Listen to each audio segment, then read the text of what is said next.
의사 집단 행동 대응을 위한 중앙 재난안전대책본부 회의를 시작하겠습니다.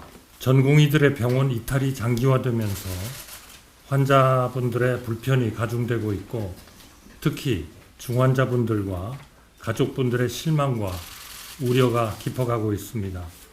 전공의들의 빈자리를 채우고 계시는 의료진의 부담도 더욱 늘어날 것으로 보입니다.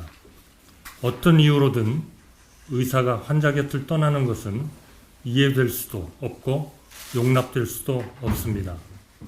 정부는 전공의 분들께 내일 29일까지 병원으로 돌아온다면 어떠한 책임도 묻지 않겠다고 밝힌 바 있습니다. 이러한 복귀 요청은 처벌을 위한 것이 아닙니다. 오히려 처벌받지 않도록 하기 위함입니다. 부디 국민과 정부의 호소에 귀 기울여 주시고 더 늦지 않게 환자분들의 생명을 지키는 본래의 자리로 돌아와 주시길 거듭해서 간곡히 요청드립니다. 정부는 전공의 분들이 일하는 환경과 미래에 대해서 걱정이 많다는 점을 충분히 이해하고 있으며, 이를 개선해 나가기 위해 다각적인 방안을 강구하고 있습니다. 낮은 보수와 살인적인 일정으로 개인의 삶을 포기해야 했던 상황을 변화시키겠습니다. 의료 개혁과 정상화의 최우선 과제로 전공의 처우 개선을 추진하겠습니다. 충분한 대가를 받고 자신의 생활을 영위하며 존경받는 의사의 꿈을 키우는 여러분이 될 수 있도록 하겠습니다. 환자의 곁을 지키면서 의견을 개진해 주신다면 정부는 여러분의 목소리를 귀담아 듣고 정책에 적극 반영하겠습니다. 정부는 의료 공백으로 인한 국민 피해를 최소화하기 위해 비상진료체계 가동에 총력을 다하고 있습니다.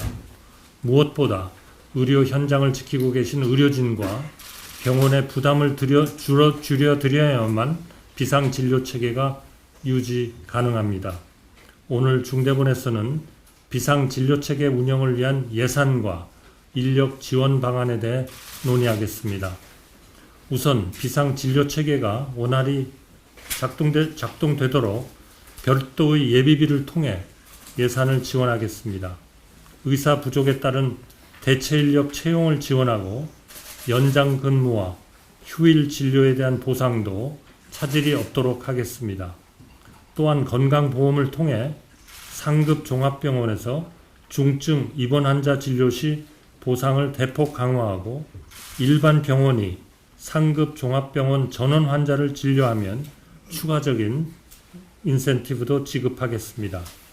이를 통해 중증 환자의 입원 수술은 상급 종합병원에서, 경증 환자는 일반 병원에서 진료받는 효율적인 의료 전달 체계를 구축해 나가겠습니다. 아울러 원활한 중증, 응급 환자 치료를 위해 대체 인력을 지원하겠습니다. 수술 등 필수적인 치료가 지연되지 않도록 필수 의료 수련을 받은 공보의 150명과 군의관 20명을 3월 중에 우선 투입하고 상황에 따라 추가 투입도 준비하겠습니다. 어제부터 진료 지원 인력 시범 사업을 시행하여 간호사 분들이 수행하는 업무에 대해 법적 보호장치를 마련한 데 이어 군의관과 공보의가 의료 현장에 투입되면 수술 지연과 응급실 축소 운영이 다소 완화될 것으로 기대합니다. 복지부, 국방부, 지자체에서는 투입되는 군의관과 공보의들이 병원 현장에서 즉시 역할을 수행할 수 있도록 사전에 병원 관계자들과 충분히 협의해 주시기 바랍니다. 현재의 어려운 상황을 견딜 수 있는 것은 고된 의료 현장을 묵묵히 지키고 계신 의료진분들과 병원 관계자분들, 그리고 정부의 비상진료 정책에 적극 호응해주고 계신 국민 여러분 덕분입니다.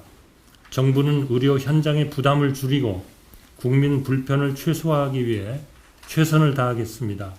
다시 한번 전공의 분들께 말씀드립니다. 내일까지 꼭 돌아오셔서 여러분들을 애타게 기다리는 환자분들을 돌봐주시기 바랍니다.